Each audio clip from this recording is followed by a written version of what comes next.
Box অফিসে দাবাং ফ্র্যাঞ্চাইজির ব্যাপক সাফল্যের পর আবারও পর্দায় চুলবুল পান্ডে রূপে হাজির হচ্ছেন বলিউড ভাইজান সালমান খান। শোনা যাচ্ছে দাবাং সিরিজের নতুন কিস্তিটি নির্মাণের জন্য একসঙ্গে হাত মিলিয়েছেন সালমান খান ও জওয়ান নির্মাতা এটলি কুমার। সংবাদ মাধ্যম বলিউড হাঙ্গামার একটি প্রতিবেদন থেকে জানা গেছে, সম্প্রতি সালমান খান ও তার ভাই আরবাজ খান এটলির সঙ্গে দাবাং স্পিন অফের বিষয়ে আলোচনা করেছেন। আরবাজ, এটলি ও সালমানের কো প্রোডাকশন হতে পারে দাবাং এর নতুন কিস্তিটি।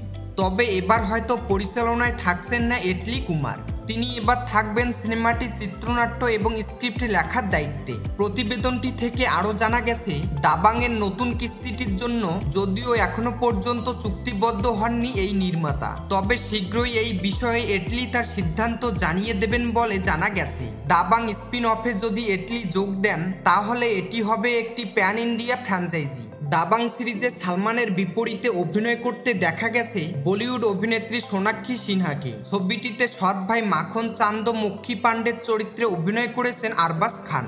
এই সিরিজে দাবাং, দাবাং 2 এবং দাবাং 3 বক্স অফিসে দারুণ সাফল্য পেয়েছে। সালমান অভিনীত চরিত্রগুলোর মধ্যে দর্শকদের সবচেয়ে পছন্দে পরিণত হয়েছে চুলবুল পান্ডে চরিত্রটি।